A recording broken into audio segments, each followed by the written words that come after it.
انسانوں کے پیدا کرنے والے رب نے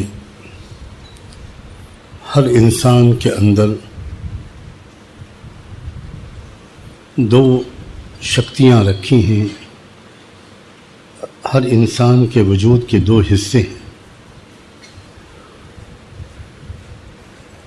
ہر انسان کے وجود کا ایک حصہ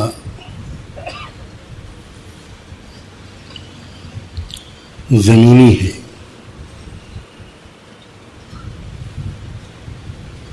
یعنی زمین سے پیدا ہوا ہے.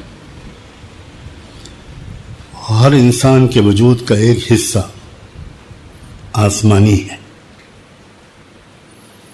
یعنی ہمارے وجود کا وہ حصہ آسمان سے آیا ہے، اس کا زمین سے کوئی تعلق نہیں.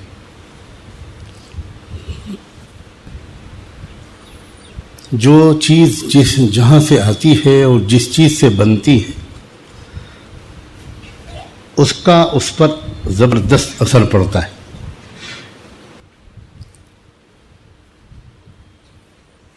مٹی انسان کو اور ہر چیز کو نیچے کی طرف کھینچتی ہے.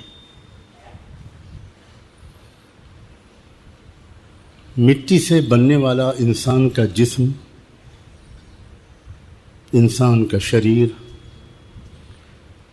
انسان کو نیچے کی طرف کھینچتا ہے اور نیچے کی طرف لے جانے والے کاموں اور کرموں کی طرف کھینچتا ہے. آسمان سے انسان کی جو آتما، انسان کی جو روح آئی ہے، وہ روح، وہ آتما انسان کو اوپر کی طرف لے جاتی ہے، اس کی پرواز کو بلندی کی طرف لے جاتی ہے.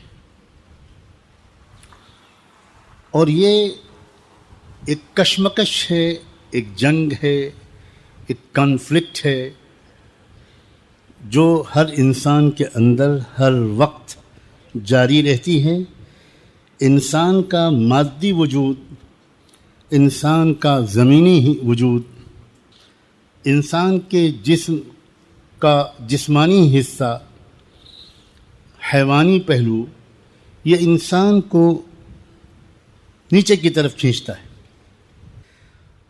اور انسان کی وجود کا جو آسمانی حصہ ہے،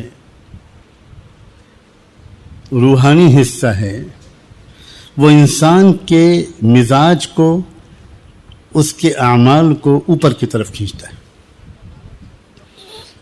جانوروں کے اندر جو جان ہوتی ہے، جو پشوؤں کے اندر جان ہوتی ہے، وہ آسمان سے آئی ہوئی آتما نہیں ہوتی. بہت لوگوں کو یہ بات صاف نہیں ہے ان کے ذہن میں.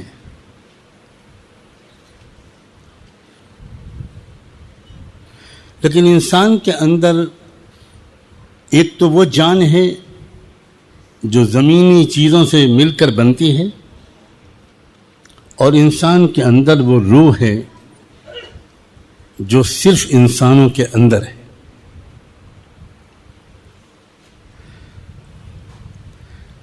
سب سے اچھا انسان وہ ہے جس کی آتما اور شریر کے بیچ ایک سنتلن قائم رہے، ایک روح اور بدن کے بیچ میں ایک توازن قائم رہے. روح بھی طاقتور ہو، روح بھی تندرست ہو، روح بھی سیراب ہو، روح بھوکی پیاسی نہ ہو، روح کمزور نہ ہو، روح بیمار نہ ہو، اور بدن بھی تندرست ہو، بدن بھی سیراب ہو، بدن بھی بھوکا پیاسا اور بیمار نہ ہو. جب انسان کی زندگی میں ایسے لمحے آ جاتے ہیں اور ایسا سمے اور وقت آ جاتا ہے، اگر تھوڑی دیر کے لیے آتا ہے تو تھوڑی دیر کے لیے وہ انسان اسی دنیا میں جنت کا مزہ لوٹنے لگتا ہے.